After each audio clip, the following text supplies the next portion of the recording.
There are a lot of movies out there. More and more of them are coming every single day. But thanks to the internet,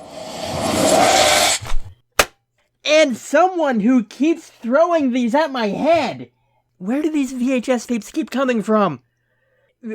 Anyways, I got another movie to watch today on the Bloodstream.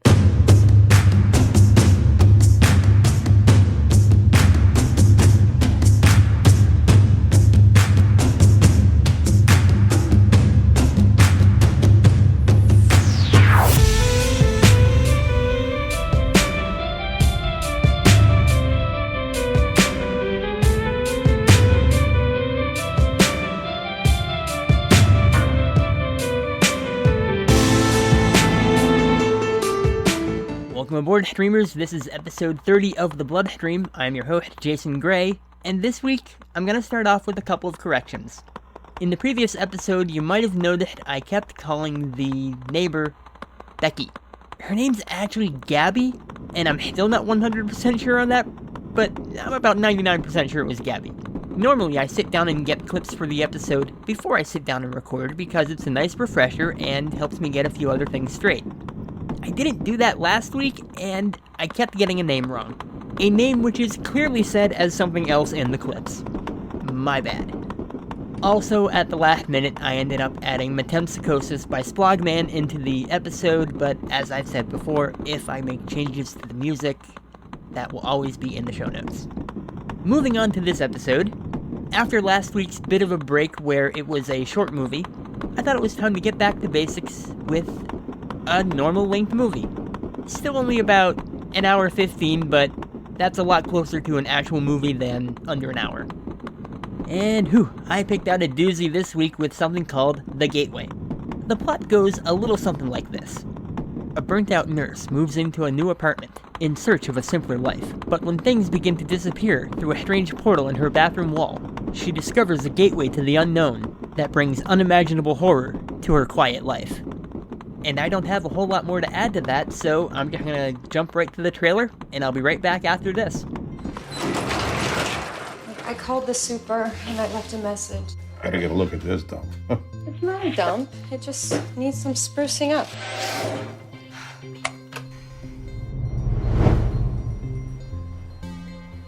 Blue's better.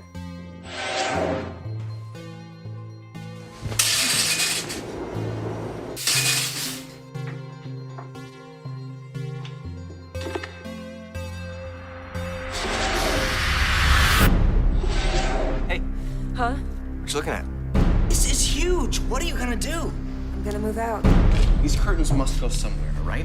So all we do is write down our number, and wherever it goes, someone's bound to call. What's your phone number? Why? This was your idea. Use your own number. Take two.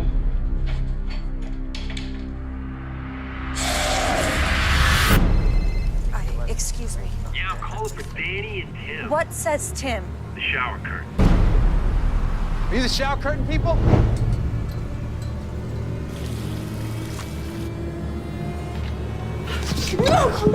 I don't think we should put up any more shower curtains, Dan.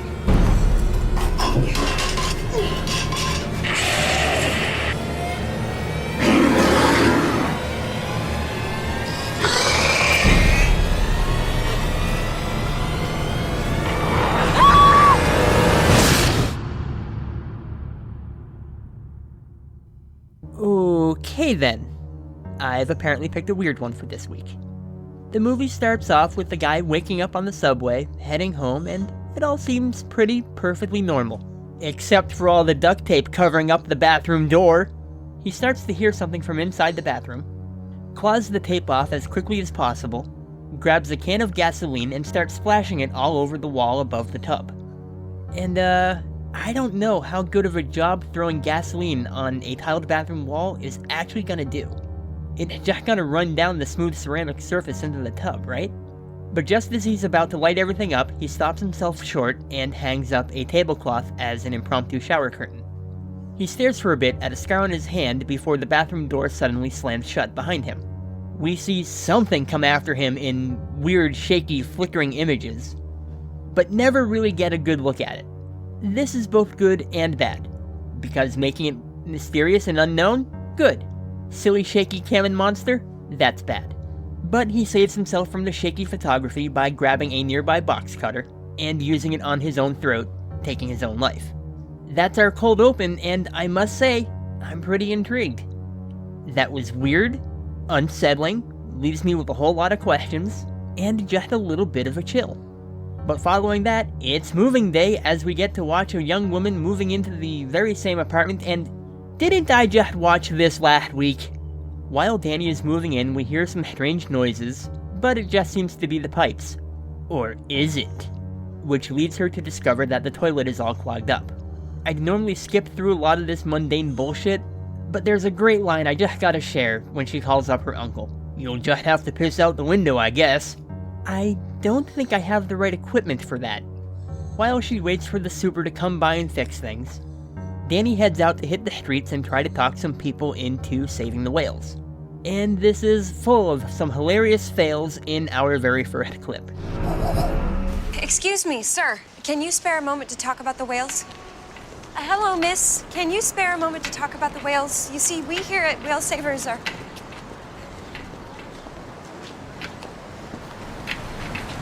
Hello, sir. Can you spare a moment to talk about the whales? What? Well, we here at Whale Savers are committed to the conservation and protection of all whale life. What? Particularly in the Antarctic and the northwestern Pacific Oceans. What? Are you aware of what's going on in these waters?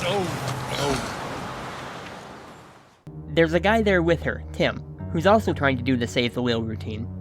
And in the meantime, he's also doing a couple sketches. And ooh, I think I smell a romance. Tim has his own flavor of Save the Whale rants, and he is one of those who really gets in your face, has the bloody dead whale carcass photos trying to convince people. So yeah, he's one of those that's really into it. Following their attempts to save the whales, we spend more time with Danny as she settles into her apartment.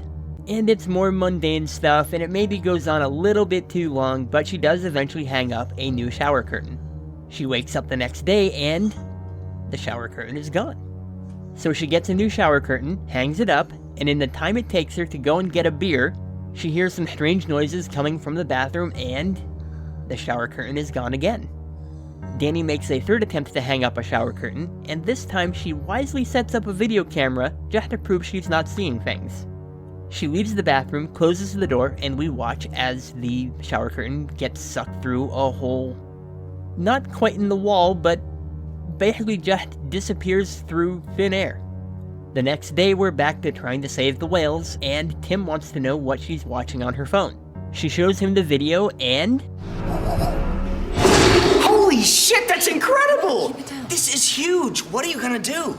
I'm gonna move out. Move out? Are you crazy? Think of the good you could do with this. Think of the possibilities. It's fine. I'm gonna move back in with my Uncle Gus, back on that couch, but I'll be far away from whatever this is. I have an idea. No, I don't need any ideas. I only showed you this to check I'm not losing my mind. I'm not. Job done. Thanks for your help. These curtains must go somewhere, right? So all we do is write down our number, and wherever it goes, someone's bound to call. Well, how's that gonna get rid of this thing? Because if we know where the curtains are going, maybe we can do something to stop them, you know? Plug the hole or something. No, I don't have to plug anything if I just walk away. All right. Suit yourself. Enjoy that couch. Hey, what's your phone number? Why? This was your idea. Use your own number. The phone's still in the shop. Okay, fine. But you have to deal with whoever calls, okay? At least Tim has a plan. And as you heard, Danny eventually goes along with it, and we watch a fourth shower curtain with their message written on it get sucked into the void. They have some dinner, sit around and chat for a bit, talk about the possibilities of what's going on in the bathroom. They pass out overnight, time passes, they go about their days, and fortunately, the movie is smart enough to montage us through all of this as quickly as possible, until Danny gets a phone call one day while they're out saving the whales in the next clip. Excuse me. Hello? Yeah, I'm calling for Danny and Jim. This is Danny and Tim? Tim? Hold on. Hello? Make this check out too? Hello? Hang on, I gotta open it up and You're put stuff busy. together. I got Hang a on. million things to do. I'm trying to give you money and you say you're too busy. You're crazy. Thanks. Oh, it does say Tim. What says Tim? The shower curtain. It's some guy who says he has the shower curtain. What's his name? Who may I ask is calling? This here's Willie. Hi, Willie. Yeah, that's ours. Where'd you find it? That's tough to say. Well, why's that? There a reward? He wants to know if there's a reward. I have $20. How's $20? How's 200? 200? Are you crazy? We're not going to give you $200 for a shower curtain. Hi, Willie, this is Tim. Hi. Yeah, how are you doing today? Super. Look, can I just ask you one question? How do you feel about CO2-powered grenade-tipped harpoons? No, it's a device used to brutally murder whales, and do you know who invented it? Evil scientists. We are good scientists, Willie, and we are about to unlock one of the greatest scientific mysteries of all time, alternate dimensions. Tim, give me the phone. But we can't do it without that shower curtain. Now, unlike evil scientists, we don't have a lot of money. Harpoons, guns, tanks, these inventions have done nothing but bring sadness to this world. But if you help us, Willie, the entire planet will be lining up to shake your hand. Hello? I'm sorry, what? Yeah. Yeah, I'll help you pick one out. I'll see you then. So? He says the $20 is fine, but if we become famous and go on TV, he wants us to buy him a tuxedo. He's in Jersey. He wants us to meet him at exit 85A at Leo's Diner in 2 hours. From now? Yeah, do you want to get rid of this thing or not? So it's off to Jersey to meet Willie. They drive off to an abandoned diner, sit around for a while, thinking this is all some waste of time, until they think they see some movement inside the diner and Tim goes in to check it out. But that's when Willie decides to put in his appearance by suddenly being right behind them, and introductions go around. Willie's more than a little doubtful that they're the scientists they claim to be, and he's not wrong. He's a smart guy, and remember, but then he sees the video and he's a believer, and he gets a little bit excited. He brings them around the back of the diner and shows them the shower curtain. When they see it, it's not in the best of shape, it's gotten shredded up somewhere along the way. It stinks, as Tim notes, as well as being a bit sticky from being covered in some sort of substance. Willie reveals he didn't find it at the diner, but instead at a creek somewhere nearby. He agrees to take them to the creek, but first he wants to get in some shopping with his hard-earned $20. Once they get to Willie's camp by the creek, he can't quite remember in which direction the curtain actually came from, so they split up to try to find out the drop-off point. Willie and Tim head off in one direction, and along the way, Willie decides to huff some paint fumes, and starts calling himself Frankie and gets a bit violent. Meanwhile, Danny is somewhere in the other direction, digging through a bunch of rocks trying to find more bits of shower curtain. Danny does eventually hear the screams and comes running to Tim's aid. She stabs Frankie Willie in the back with a fork, and the two not-scientists go running off. As they get into their car and drive away, Frankie Willie shouts after them, and we see a whole bunch of people show up to have a chat with the homeless guy. On the car ride home, Tim and Danny discuss what they found while they were out there, and what they're going to do next in our next clip. What'd you find in the creek? I don't know. There was a lot of junk in those rocks. The curtain could have floated downstream from somewhere. We have to find out where that somewhere is. Right? Thanks. I don't think we should put up any more shower curtains, Danny. But how else are we gonna plug the hole? I'm not so sure that we can. Well, you can't get cold feet now. You started this whole thing. What about plan B? No, I just think that we need another opinion. You know, like an expert or something. Well, there's this girl, Beth, that I used to work with at St. Mary's. Her fiance's some big wheel in the physics department at Columbia. Maybe he can help us out? Yeah, I think that might be the best way to go. Okay, I'll give her a call. Good. Are you gonna be okay? Yeah, why wouldn't I be? Well, gee, I don't know. You've got a rip in space and time in your shower, maybe? Danny holds off on calling her friend for now and instead decides to take a bath. Which is kind of a daring choice, considering. While she's in the tub, she finds a piece of tile that broke off and snaps it back into place with a most satisfying click. That night, she gets visited by the swirly drain thing the movie keeps showing us, that looks like something rushing through a cruddy pipe, and she startles herself awake. She finds her bedroom door open and some lights are turned on. Oh, and surprise, there's a bunch of guys in there with her too. They grab Danny, tell her to keep quiet, and one of these guys looks like a lumberjack with no hair and milky white eyes, so I guess he's blind. All of that is a plus though because the rest of the people with him look like crazy homeless people. The bald lumberjack does all the talking, and things start to get a little bit weird. And since I can't believe some of the things I heard, that's gonna be our next clip. You're not Bert.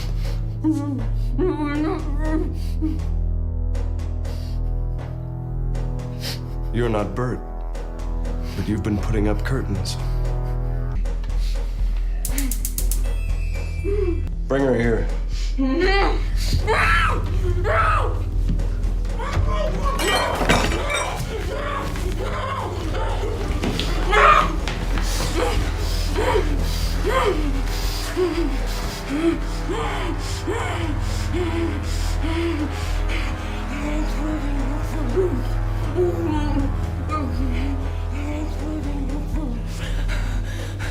I won't put up any more curtains, I won't. Raise her left hand and swear it. I swear I won't put up any more curtains. Good.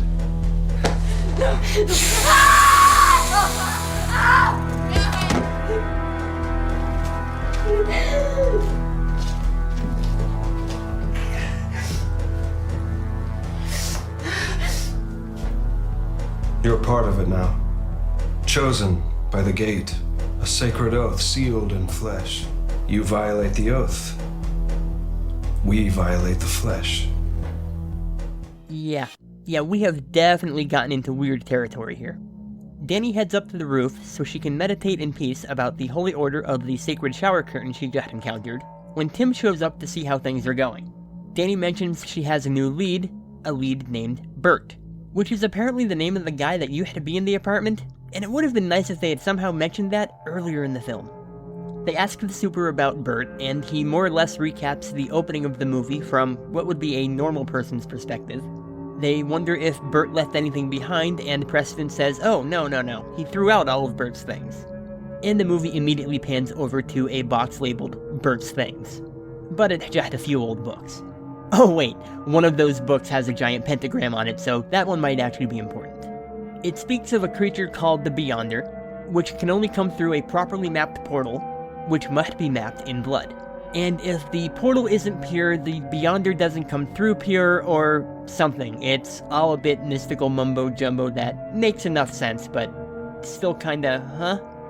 And look, the last time Beyonders came anywhere around here, they ended up destroying the entire multiverse. So this is not going to end wait, what? Oh, just the Yonder. No B. My bad.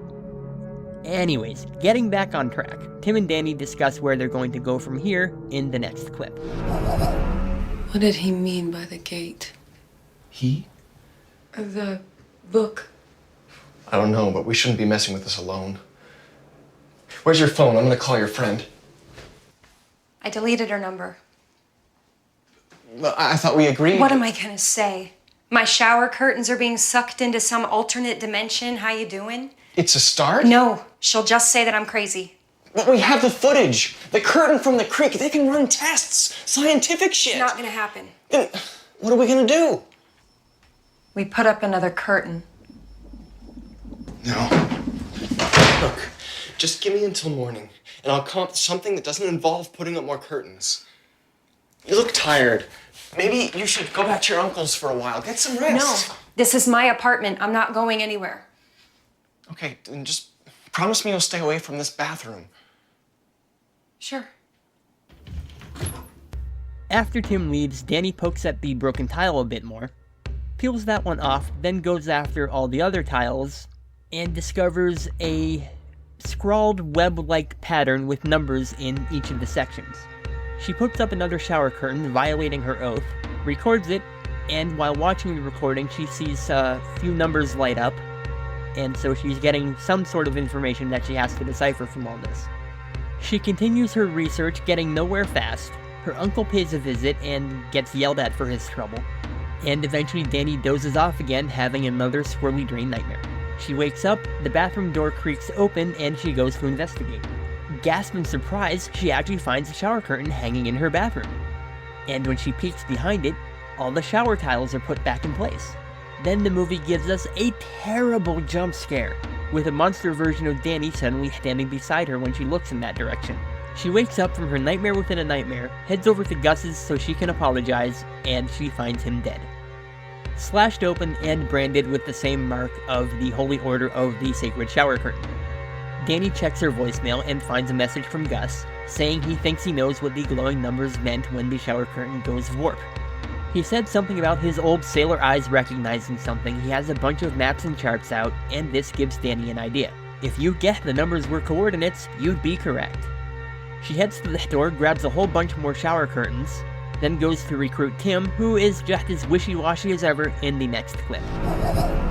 I need your car. What are you doing with all those curtains? Coordinates. The numbers on the bathroom wall, they're coordinates. What numbers? I worked them out, and it's Peekskill, Jersey, just a mile north of that creek. I'm gonna go up there, and you're gonna hang these curtains.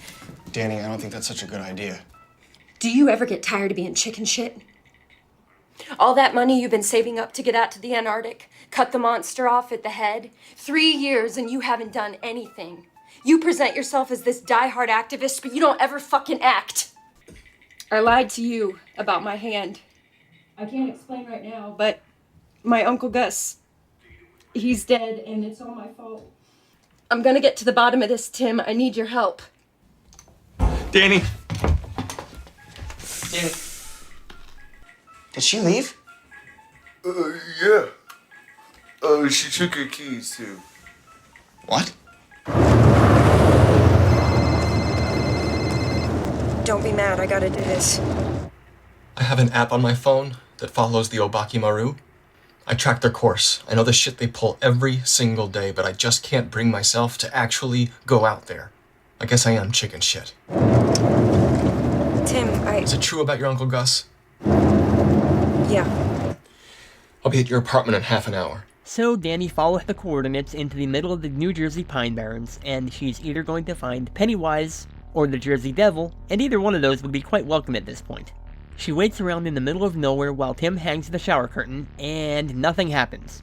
And no, I'm not going to use that clip again.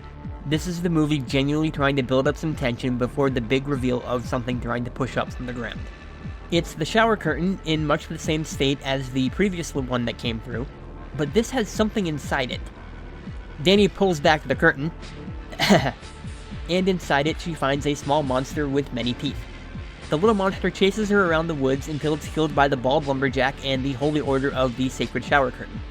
Tim heard all the screaming and yelling over the phone and calls 911 to try to get some help for Danny. But he doesn't really know where she is or exactly what sort of danger she's in, and the police can't really do much for her. The Holy Order of the Sacred Shower Curtain drags Danny off through the woods and forces her to dig 2 holes in the dirt. They toss her new toothy friend into one of the holes, and they actually give us some vague explanations in the final clip. So they're all me? Only one chosen by the gate can bring forth from the yonder. So you're telling me that every time I hang a shower curtain, my bathroom wall sends it to that ditch over there and gives birth to... well, that. You gave birth to that. You raised the membrane. You violated the oath. Oh, fuck that. Let's just go back to my apartment and burn it down right now. The gate will protect itself.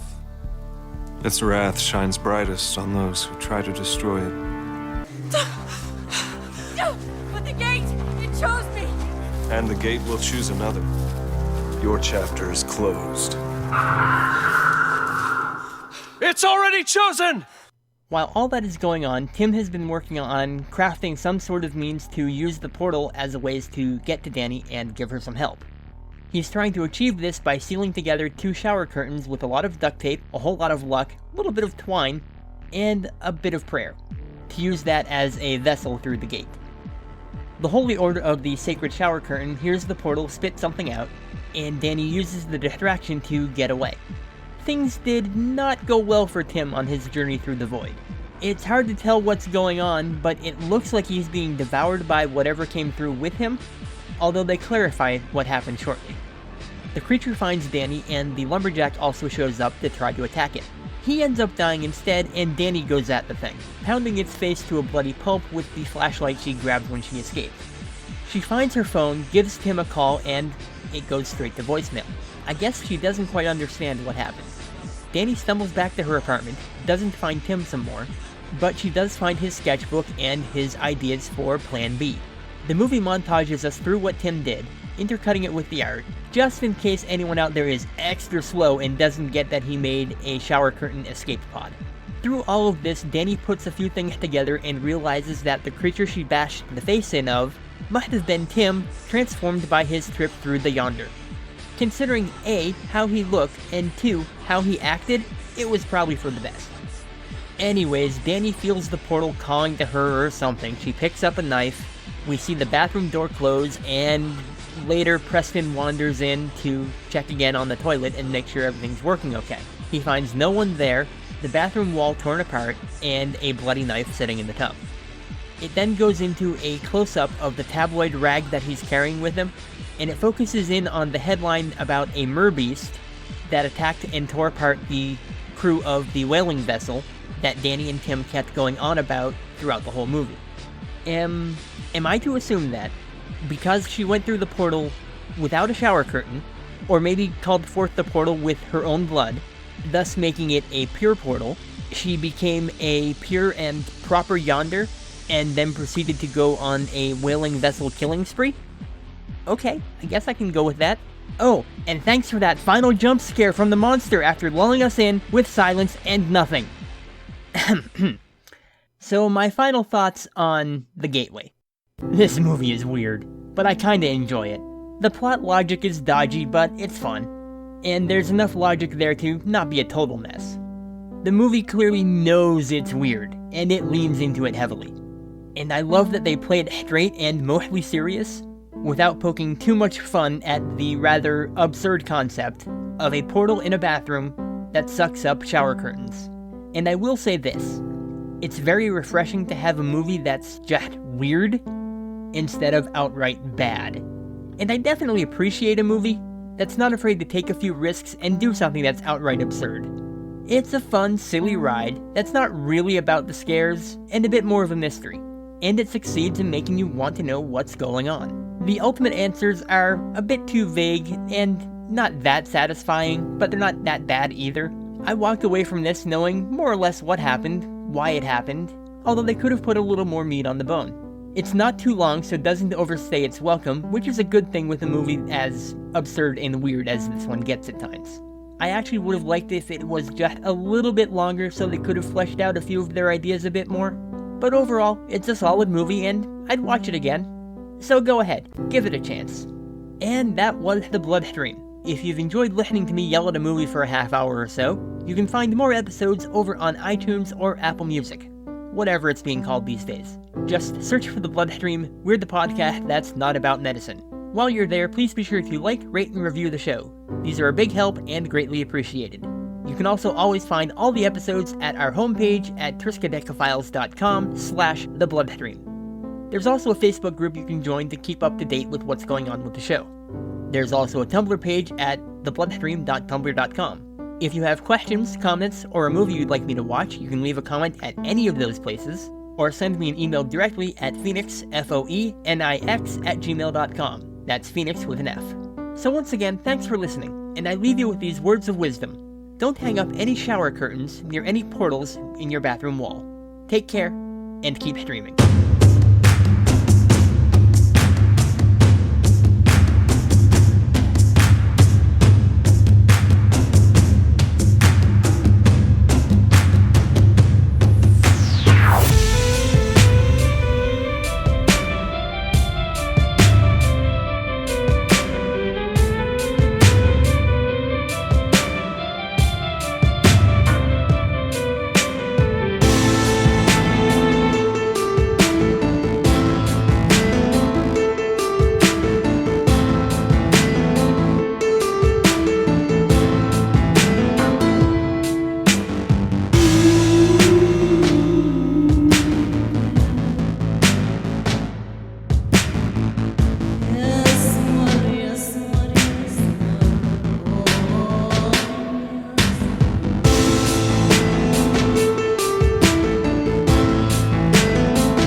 dead!